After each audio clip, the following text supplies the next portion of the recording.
Assalamualaikum warahmatullahi wabarakatuh. Perkenalkan, nama saya Adinda Deliana dengan NPM 240200822, Program Studi Pendidikan Bahasa dan Sastra Indonesia, Universitas PGRI Kanjuruhan Malang. Di sini saya akan memaparkan materi mengenai motivasi dalam belajar. Adapun materi tersebut meliputi yang pertama, pengertian motivasi, yang kedua, fungsi motivasi, yang ketiga, cara menumbuhkan motivasi, yang keempat, faktor-faktor yang mempengaruhi motivasi belajar, yang kelima, prinsip-prinsip motivasi belajar, dan yang keenam, komponen motivasi. Baik, pembahasan yang pertama yaitu mengenai pengertian motivasi. Motivasi belajar adalah keseluruhan daya penggerak dalam diri siswa yang menimbulkan, menjamin, dan memberikan arah pada kegiatan belajar.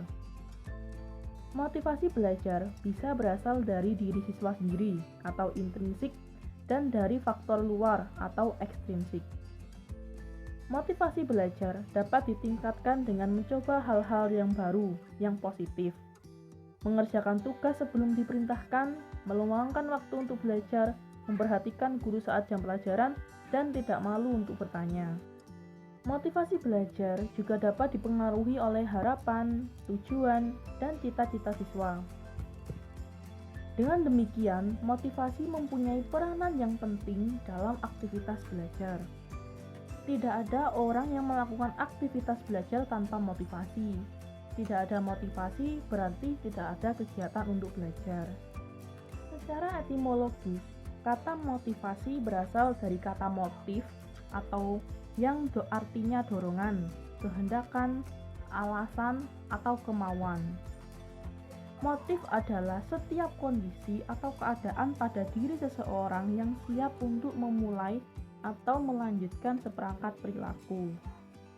Motivasi sendiri adalah suatu proses untuk menggerakkan motif menjadi perilaku atau tindakan untuk memuaskan atau mencapai tujuan.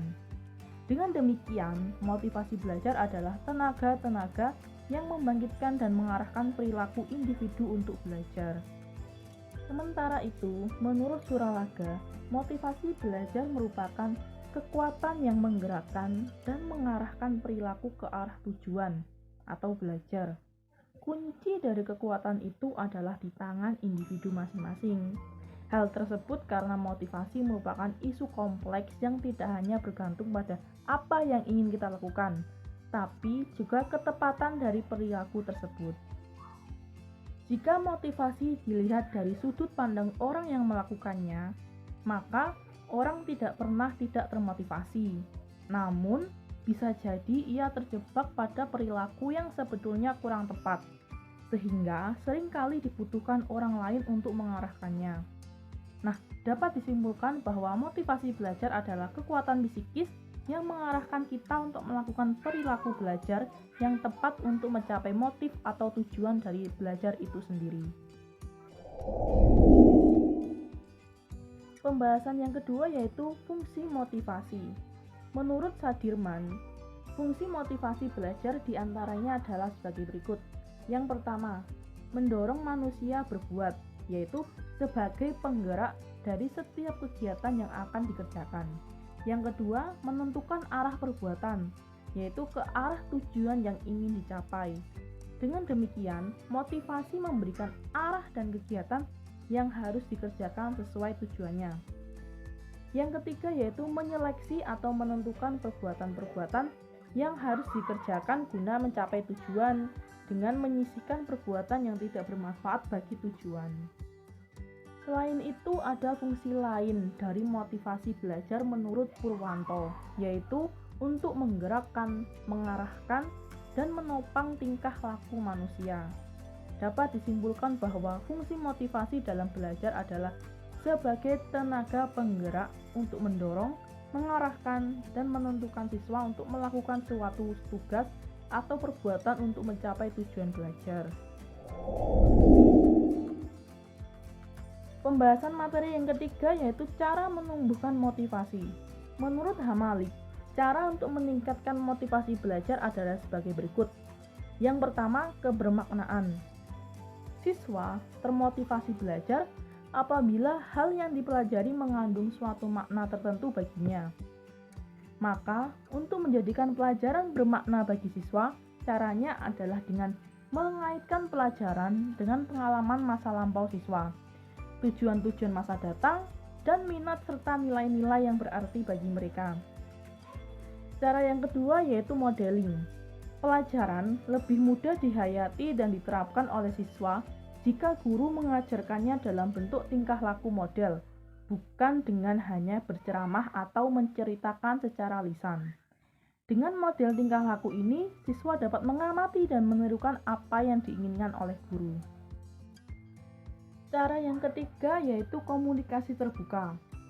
Komunikasi terbuka dilakukan dengan memberikan kesempatan kepada seluruh siswa untuk mengemukakan tujuan yang diinginkan, bahan pelajaran yang hendak dipelajari, dan kegiatan-kegiatan apa yang ingin dilakukan.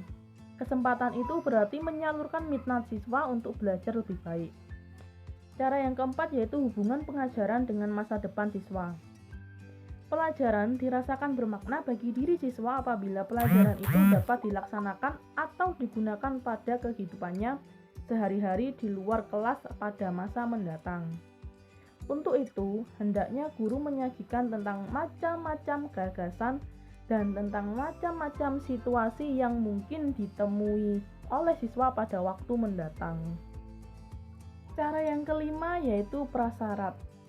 Guru hendaknya berusaha mengetahui atau mengenali prasyarat-prasyarat yang telah dimiliki oleh siswa sebelum memberikan materi pelajaran yang baru.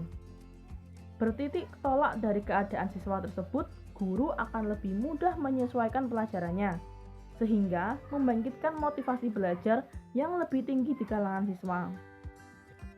Cara yang keenam yaitu novelty. Siswa lebih senang belajar bila perhatiannya ditarik oleh penyajian-penyajian yang baru, novelty atau masih asing.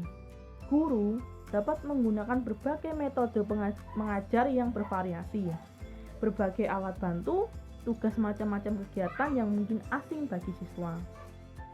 Cara yang ketujuh yaitu latihan dan praktik yang aktif dan bermanfaat. Siswa lebih senang belajar apabila mengambil bagian yang aktif dalam latihan atau praktek untuk mencapai tujuan pengajaran. Untuk mengaktifkan siswa mempraktikkan hal-hal yang sedang dipelajarinya, guru dapat menggunakan macam-macam metode, seperti tanya jawab dan mengecek jawaban rekan-rekannya. Kemudian dilanjutkan dengan diskusi, melakukan simulasi, dan melaksanakan metode tutorial. Cara yang kedelapan yaitu latihan terbagi. Siswa lebih senang belajar jika latihan dibagi-bagi menjadi sejumlah kurun waktu yang pendek.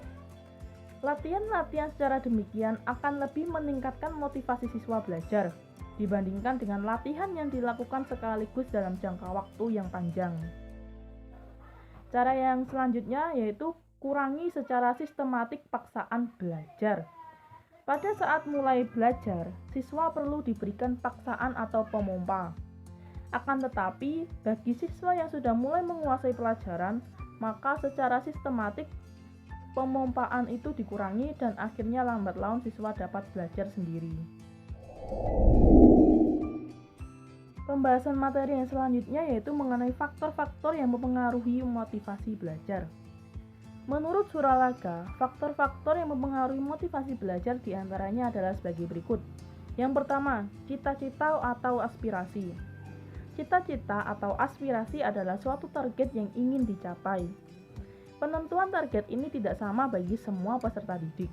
Target atau tujuan ini akan ditetapkan dalam suatu kegiatan yang mengandung makna bagi seseorang. Aspirasi ini dapat bersifat positif, yang berarti hasratnya ditunjukkan untuk memperoleh suatu keberhasilan. Sementara itu, seseorang dengan aspirasi negatif adalah individu yang menunjukkan keinginan atau hasratnya untuk menghindari kegagalan. Faktor yang kedua yaitu kemampuan belajar. Dalam belajar dibutuhkan berbagai kemampuan yang meliputi pengamatan, ingatan, daya pikir, dan fantasi.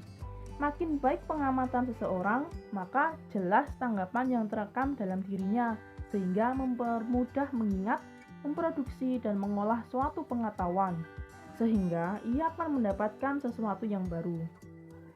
Saat siswa merasa mendapatkan sesuatu yang baru, ia akan lebih menyukai dan termotivasi untuk belajar, karena ia sering memperoleh kesuksesan. Faktor yang ketiga yaitu kondisi siswa. Siswa adalah makhluk hidup yang terdiri dari kesatuan psikofisik, sehingga kondisi fisik dan psikis siswa sendiri mempengaruhi motivasi belajar. Contohnya, jika siswa sedang sakit atau mengalami stres, maka motivasi belajarnya akan menurun. Faktor yang keempat yaitu kondisi lingkungan. Kondisi lingkungan maksudnya adalah berbagai unsur-unsur dari luar siswa seperti orang tua, saudara, sekolah, teman, dan masyarakat. Lingkungan akan sangat berpengaruh pada motivasi siswa. Misalnya, jika prasarana sekolah kurang memadai, maka siswa akan cenderung kehilangan motivasinya. Selain itu, jika orang-orang terdekatnya juga tidak mendukung pembelajarannya, maka ia juga akan mengalami penurunan motif. Faktor yang kelima yaitu unsur-unsur dinamis dalam belajar. Unsur-unsur dinamis dalam belajar adalah berbagai komponen yang keberadaannya dalam proses belajar tidaklah stabil. Kadang-kadang kuat, lemah, bahkan kadang hilang sama sekali.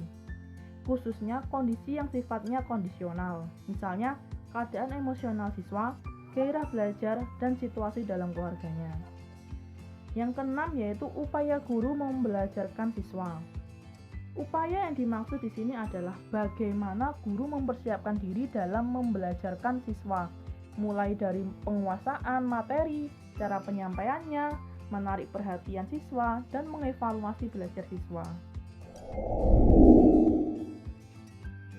Pembahasan materi yang selanjutnya yaitu mengenai prinsip-prinsip motivasi belajar. Menurut Jamarah, terdapat prinsip-prinsip motivasi belajar yang dapat diterapkan untuk memotivasi siswa dalam belajar, yaitu yang pertama, motivasi sebagai daya penggerak yang mendorong aktivitas belajar. Yang kedua, motivasi intrinsik, lebih utama daripada motivasi ekstrinsik dalam belajar. Siswa yang belajar berdasarkan motivasi intrinsik sangat sedikit terpengaruh dari luar, semangat belajarnya sangat kuat. Yang ketiga yaitu motivasi berupa pujian lebih baik daripada hukuman. Meski hukuman tetap diberlakukan dalam memicu semangat belajar anak didik, tetapi masih lebih baik penghargaan berupa pujian.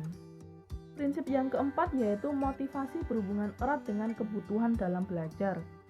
Kebutuhan yang tak bisa dihindari oleh peserta didik adalah keinginannya untuk menguasai sejumlah ilmu pengetahuan.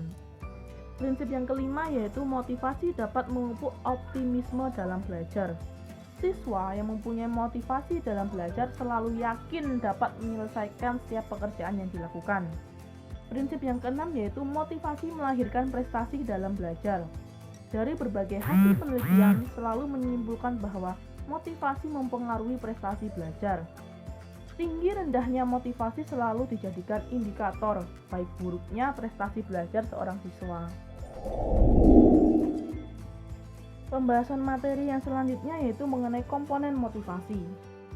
Melalui pengertian motivasi belajar menurut para ahli, kita dapat mengetahui bahwa motivasi terdiri atas beberapa komponen yang meliputi adanya tujuan dan perilaku untuk mewujudkannya. Tujuan sendiri muncul sebagai akibat dari kebutuhan manusia. Dengan demikian, komponen motivasi meliputi yang pertama, kebutuhan. Salah satu teori terbesar mengenai kebutuhan manusia adalah 5 hierarki. 5 hierarki kebutuhan manusia dari Maslow yaitu meliputi kebutuhan fisiologis atau makan, minum, bertahan hidup. Yang kedua, perasaan aman. Yang ketiga, kebutuhan sosial atau ingin dimiliki atau dicintai. Yang keempat, harga diri.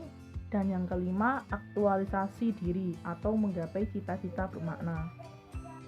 Komponen yang kedua yaitu tujuan. Unsur ketiga dari lingkaran motivasi adalah tujuan yang berfungsi untuk memotivasikan tingkah laku. Atau tujuan adalah hal yang ingin dicapai dalam mengarahkan perilaku. Tujuan juga menentukan seberapa aktif individu akan bertingkah laku. Sebab selain ditentukan oleh motivasi dasar, Tingkah laku juga ditentukan oleh keadaan dari tujuan. Jika tujuannya menarik, individu akan lebih aktif bertingkah laku. Komponen yang ketiga yaitu perilaku. Perilaku atau tingkah laku adalah cara atau alat agar suatu tujuan bisa tercapai. Nah, bersama-sama ketiga komponen atau unsur tersebut akan menjadi suatu motivasi yang mampu menggerakkan seseorang untuk melakukan tingkah laku yang akan membuatnya mencapai tujuan.